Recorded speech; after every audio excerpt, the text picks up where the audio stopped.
Telugu Desam party అకస్మాత్తుగా ప్రశాంత్ కిషోర్ సేవలు వినియోగించుకోవటానికి ఎందుకు ప్రయత్నం చేస్తుంది?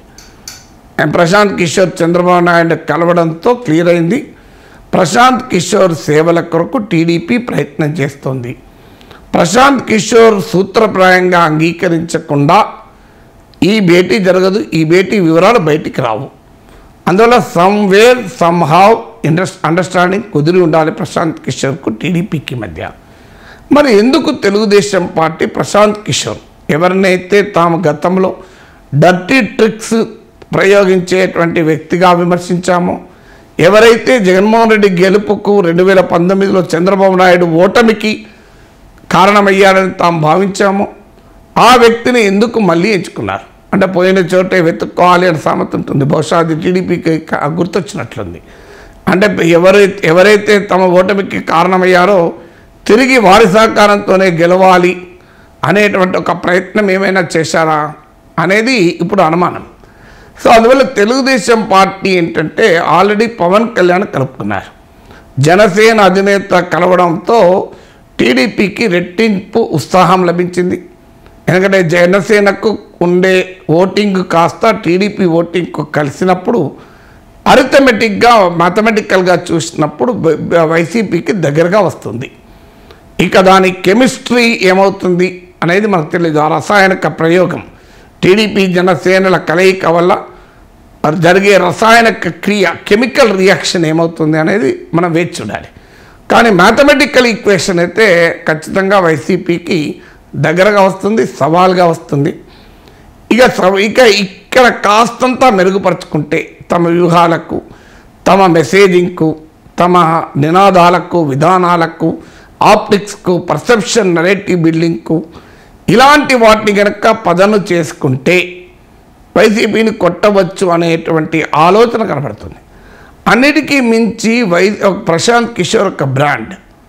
భారత రాజకీయాలలో, భారతదేశ రాజకీయ కన్సల్టింగ్లో ప్రశాంత్ కిషోర్ ఒక బ్రాండ్.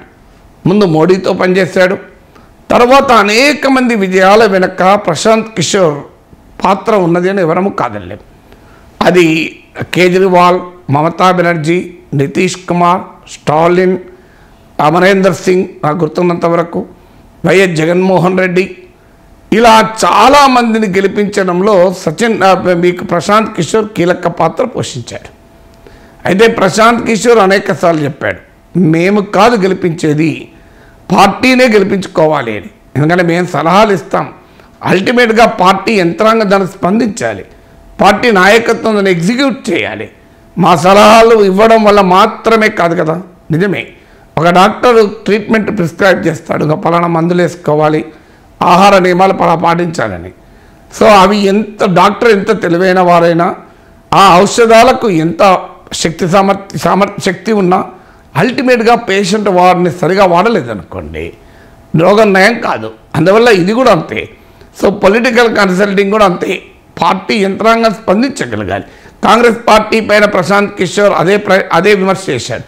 ముందు కాంగ్రెస్లో చేరదామని ప్రయత్నించి, కాంగ్రెస్ పార్టీనే తన చేతుల్లోకి తీసుకుందామని ప్రయత్నించి, అది విఫలమైనప్పుడు కాంగ్రెస్ పార్టీ పైన ప్రశాంత్ కిషోర్ చేసిన విమర్శ ఏంటి? కాంగ్రెస్ పార్టీ స్పందించేటువంటి లైవ్లో లేదు, అందువల్ల నేనేం చేయలేను అని వ్యాఖ్యానించాడు.